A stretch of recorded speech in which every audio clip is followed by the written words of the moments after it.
Tapi percayalah sama saya diundang ke sini oleh sahabat saya, oleh kita itu yang senior siapa Pak? Nek umur Pak? Saya senior toh, nah, beliau berarti anak buah saya. Karena kakak saya juga di Malang dan saya sudah di UMM sejak lama, sejak dulu gitu kan, sejak Pak Malik Fajar dulu dan seterusnya. Dan saya hormat sama beliau, Pak Malik juga, dan saya disebut orang NU ya karena sering selawatan, tapi kalau legalitasnya saya punya kartu tanda anggota Muhammadiyah. Saya SMP Muhammadiyah, SMA Muhammadiyah, dan saya pernah punya kartu betul di Muhammadiyah.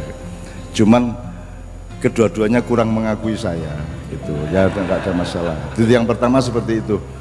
Jadi terserah Anda, tapi pokoknya intinya saya kesini, semua yang saya lakukan dengan Kiai Kanjeng itu harus merupakan transformasi dari rahmat menjadi barokah. Rahmat itu apa? Rahmat itu bukti kasih sayang Tuhan yang dikasih ke siapa saja tanpa batas, tanpa kriteria, tanpa parameter, itu namanya rahmat. Jadi apa saja, siapa saja dikasih, maling dikasih, orang jahat dikasih, semua dikasih ya. Kalau barokah itu ketika sudah ada tata kelola, sudah ada kurikulum, sudah ada policy gitu. Nah, ada Diknas ini, ada Kemendiknas ini kan itu adalah usaha transformasi agar rahmat Allah yang berupa ilmu dan kecerdasan serta akal ini oleh Diknas diprogram melalui satu sistem pendidikan supaya menjadi berkah bagi seluruh rakyat Indonesia, kan begitu kira-kira ya. Itu pertama, saya tidak memaksakan apa-apa, saya cuma membeberkan seperti itu. Nomor dua, saya senang sekali meskipun saya sendiri kaget karena nggak hafal 3 stanza tadi, karena saya mohon izin Pak Muhajir, saya sama Kiai Kanjeng ingin merasa ikut berjasa sedikit gitu ya. Karena saya membawa 3 stansa ini di mana-mana sejak sekitar 15 tahun yang lalu. Saya menyarankan, pertama saya ingat di kantor Gubernur Palu, saya menyarankan mbok dibikin undang-undang yang menganjurkan agar Indonesia Raya ini kalau tidak 3 stansa ya ganti-ganti, stansa 2 ya boleh, 3 ya boleh, supaya menjadi satu dengan pemahaman rakyat. Terus Kiai Kanjeng kemana-mana selalu membawakan 3 stansa itu Pak. Betul. Kok di sini kok ada 3 stansa, jadi saya kan wah sip yang top ini, berarti kita masuk surga bersama-sama. Karena ada gradasi nilai, satu Indonesia tanah airku, itu berarti apa ya, kita diresmikan untuk diamanai yang namanya tanah air. Jadi kalau yang meresmikan adalah pemilik saham, yaitu Allah Subhanahu wa Ta'ala. Maka akan dia pemilik saham, dia yang boleh menentukan apa saja, Indonesia mau diapain, Tuhan sebenarnya yang menentukan. Cuman kita kan kadang-kadang agak kurang akrab sama dia kan gitu ya, enggak apa-apa. Setelah itu Indonesia tanah yang mulia. Nah, jadi kalau kita pakai ilmu pendidikan kan bener, baik gitu ya, bijaksana, mulia, sampai ke suci. Nah yang stansa ketiga kan Indonesia tanah yang suci kan gitu. Jadi ini dulu ada maksudnya W.R. Supratman. Satu-satunya kelemahannya meskipun bisa kita maafkan dari Indonesia Raya adalah kata di sana itu Pak. Tapi ya enggak apa-apa, wong yang nyanyi ku TKW di Hongkong kok. TKW di Hongkong kan Indonesia kan di sana, terus di sanalah gitu kan. Nah kalau kita di Indonesia kan di sana loh, sonan mana kan gitu kan. Ya enggak apa-apa, wong orang Indonesia itu tidak terikat pada simbol, kata kan cuma simbol gitu ya. Artinya ini kacamata, ini handphone, ini kan kesepakatan. Kalau dulunya dibalik kan enggak apa-apa, ini handphone, ini kacamata, ya enggak apa-apa. Ya tahu wong itu cuma simbol, dan bangsa Indonesia sedang bertengkar pada tataran simbol.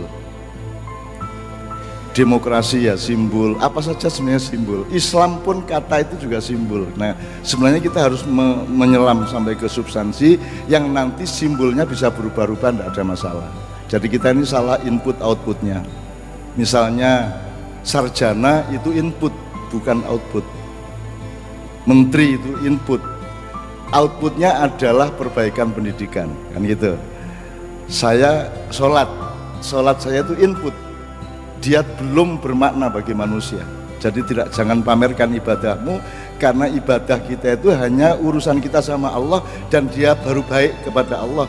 Tapi untuk baik sama manusia, ibadahnya itu diterapkan menjadi nyun sewu kalau dalam Islam tanha anil fahsya wal munkar. Kalau sholat kita sudah membuat kita menjauhi kemungkaran dan keburukan-keburukan, maka baru itu outputnya. Tapi di Indonesia kan semua inputnya. Loh, pilih presiden aja yang dipersoalkan orangnya kok, bukan trayeknya mau kemana, itu enggak. Wong sekarang naik bis saja kan, Anda ada yang pernah naik bis tahu nama sopirnya? Angkat tangan. Enggak ada. Ini bukan ilmu saya, ilmunya anak saya kemarin. Wong kita naik bis saja, yang kita harus tahu itu trayeknya ini jurusan mana. Perkara supirnya beragama apa, namanya siapa, anaknya berapa, kan tidak ada urusan. Jadi sebenarnya nggak ada masalah dengan Jokowi apa Prabowo atau siapapun. Yang menjadi urusan adalah ini mau dibawa kemana Indonesia, gitu kan gitu. Tapi kan Indonesia itu salah satu bentuk kemesraannya adalah bertengkar, kan gitu. Kalau tidak bertengkar tidak enak, gitu. Gatel, aduh wes gak gelut, tak gelut, gitu kan. Istri suami aja kalau tidak paidu-paiduan, minggat itu kan bentuk kemesraan. Ya, jangan dipikir wanita minggat itu dia ingin pisah, dia ingin dijemput. Betul enggak? Betul Pak ya? Jadi kalau minggat, iya pengalaman Pak. Jadi lari dari rumah sambil noleh-noleh, lu gak diuber ya? Kira-kira gitu, oke. Oke, jadi input output tadi sudah Pak ya, jadi potensi aktualisasi. Nah pendidikan kan begitu Pak, pendidikan itu kan potensinya dari Tuhan, aktualisasinya kita yang menentukan. Misalnya Tuhan kasih padi, mau dijadiin apa? Mau jadiin beras nasi apa mau dijadiin, output inputnya dari Tuhan itu ketela, manusia yang bikin sistem untuk menghasilkan output atau aplikasi atau aktualisasi, apa ketela itu menjadi gedok, apa menjadi krepek, atau menjadi sawut, menjadi monggo gitu ya. Nah urusan Dignas adalah dia menciptakan sistem atau mesin budaya, mesin akal, mesin kecerdasan dan mesin rohani untuk supaya beras ini menjadi nasi, tela menjadi gedok dan sebagainya. Nah potensi anak didik itu kan masih tela Pak, masih padi. Nah sekarang masalahnya output pendidikan ini siapa yang menentukan sebenarnya? Kalau mau kembali ke Musahim itu Al-Musahim itu Allah yang maha pemilik saham. Ya dia yang bikin, mestinya dia yang kita tanya dong. Ini karpe sampean maunya Tuhan menciptakan si A ini disuruh jadi apa, kan gitu mestinya. Kita kan nggak pernah Pak. Dari 3 kongres kebudayaan kemarin Pak, semua hasilnya itu tidak ada satupun kata Tuhan.